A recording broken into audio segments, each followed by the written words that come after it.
Welcome to the first episode of Big Bites, the food programme with me, Andrew Dembina. Big Bites kicks off on home turf in Hong Kong. We start with Cantonese cuisine itself. In this episode, we meet one of Hong Kong's oldest purveyors of congee, as well as one of the last handmade noodle producers on Hong Kong Island. Graham Street Market is one of the oldest wet markets in Central, and it's unfortunately going to be disappearing in the next 5 years. Lots of fresh vegetables and fruit. People come here to buy things for their homes. Local restaurants buy a lot of ingredients too. There are some canned and dried products over here. Most of it's fresh, and it comes up to Gage Street, where there are lots of small shops selling fresh produce as well as stalls. Fresh seafood, bubbling away, still alive, doesn't get any fresher. And fresh pork across the road there. There's a little handmade noodle shop over there that we're going to see. We're going to see how those noodles are made at Kam Ki Noodle Shop. This whole area is buzzing with activity, but right behind us, looking down the hill at Graham Street, it's a real pity that 5 years from now, much of this won't still be here. People will be having to buy their fruit, vegetables and fresh produce in closed market. Although Gay Street and Graham Street are full of Chinese traditional vegetables and meat and fish products, some of them are very Western. Here we can see Brussels sprouts, tomatoes from Belgium and Italy. These heirloom tomatoes, I mean, you know, these are very popular right now in Western restaurants. So this kind of reflects Soho, where we are, where there are lots of Western and Chinese restaurants, cool bars, little places to eat, and so this is where a lot of chefs get their ingredients from. Another classic of a Cantonese Hong Kong market is having bean sprouts of different types, some with the beans detached, some with the beans still on them, and the bean curd. And in this shop they've also got the fried bean curd or tofu and those crispy balls and sticks that can be used in dishes like dehydrated tofu too. Oh, the smell of these dehydrated mushrooms, the flavour is so intense, and when they're rehydrated, sometimes with oyster sauce, the flavour gets another layer of intensity. We're at a dried food shop now. More ingredients are here, air-dried sausage, different types, sea sponge, used in savoury dishes but also in desserts. With papaya, it's fantastic. Along with almonds and lotus seeds.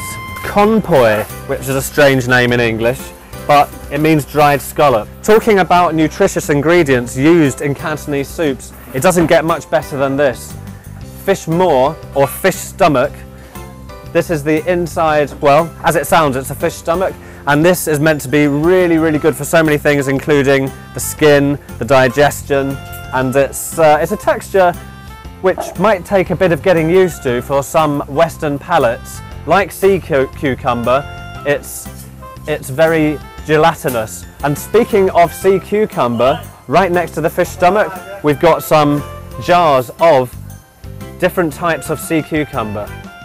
In the same shop, right next to them, we have some mandarin peel, which also gives a lot of flavour to soups and to some dishes, and this is more modestly priced, down to 15 Hong Kong dollars for one catty, but big on flavour. So in Kam Ki noodles, they make noodles from wheat flour, but rice flour noodles are also a very important part of Cantonese menu. And here there are Ho Fun, the wide rice noodles, and there are Maisin, the thinner noodles, and these are eaten every day and enjoyed, but they're made in much larger quantities all over Hong Kong. The Ho family, 4 generations have been making the wheat noodles in a much smaller quantity. 我姓何嘅，呢度呢間近記都開咗好耐㗎啦。我本身做咗50年麵啦，18歲做到而家68啦，到我而家做咧第3代，而家我仔做咧已經係第4代㗎啦。我哋傳統做來麵咧又用人工搓，而家現代咧通常就用呢個打粉筒，即係好似人哋起樓嗰啲咁啊碌啊。 基本上就冇咁好，人工搓咧就係辛苦啲，但條麵就靚啲。譬如你油麵啊、冷麵啊、又乾口麵咁嚟蝦子麵，其他麵咧，通通嘅麵咧都係一包麵粉變出嚟嘅啫。又任你自己嘅思考做乜嘢麵都係，主要係一包麵粉變出嚟嘅啫，好多嘢都係。中國點解由竹升麵開始，即係坐棍嘅以前啊，一條竹升韌嘅，一包麵粉基本上一日咧就做2包到嘅啫。而家你機器做咧，一日做10包都得。基本上新入行嗰啲咧，嗰啲點為話徒弟啊、師兄弟啊好多咧，基本上咧就係唔識用手搓㗎啦，通通咧用打粉筒㗎啦，而家嚇好少可㗎啦，而家嚇係老一輩。由老一輩咧60年代開始咧，竹升麵到而家係咧，嗰班老師傅咧基本上好多退休咗㗎啦。嗱，推機俾你睇啦，嗱，幾兩條麵係嘛？呢隻手打麵啊，啲真係手打麵啦。嗱係咁樣，好，係你哋。We've just witnessed Mr. Ho making homemade noodles, and this is an art that goes back, we don't know how many years in China. The age-old debate, what came first, Chinese noodles or Italian pasta?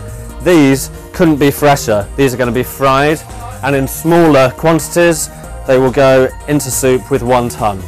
From being this beautifully fresh, light colour, it becomes a little darker when it's stored, and this is what will go to restaurants. This is what you will see in a wonton noodle soup. Sometimes it's fried and sold like this. This will be used with fried noodles. It's what is known as e-noodles, and it can be with lobster, mushroom, and it's got a lot more flavour. It's more concentrated when it's dried. So what we saw earlier were egg noodles, and it's a mixture of duck egg and chicken egg mixed together, and it's a secret family recipe. And over here we've got some different flavours, the colourful spinach at the end, there are mushroom flavours, there's fish soup is used for the cooking, there's shrimp, scallop, seafood flavours which give the noodles their own personal flavour that can only be found in this shop. Of course in some other places they will also make flavoured noodles too. So here I am in Stanley Street, and this is almost a Dai Pai Dong restaurant, which means a street restaurant. It's noisy, it's vibrant, and it's around the corner from the markets that we've seen today in Graham Street and Gage Street. This morning we saw a man making egg noodles. Now I'm going to enjoy them as part of a late lunch in a typical restaurant that serves congee, noodles and rice dumplings. 我喺度好耐㗎啦，60幾年㗎啦，由細路仔做到而家咯。How long do you boil the congee for? 個半鐘頭水滾啊，滾個半鐘頭啊嘛，3個鐘頭咯頭尾。Yep, I think that's. Thank you. Okay. I think we're done. 可唔可以啊？O 唔 OK 啊？ Oh, okay. Yeah, 好食。好食。Yeah, 呢個好食。嗱，呢竹幾靚。Yeah. As we saw earlier, there are lots of dried food shops that sell scallop, shrimp, fish stomach. There are all sorts of prized ingredients, but one of the things that we didn't talk about is shark's fin. And as you can see behind me, there are some very large fins that are still sold in Hong Kong, and they're being taken off a lot of restaurant menus in Cantonese restaurants, in fact, but there still is a demand. It's still seen as one of the most precious delicacies, and the debates continue on whether sharks will be around for much longer and whether the rest of their body is eaten, or are they being killed just for their fin and the rest of them being thrown back.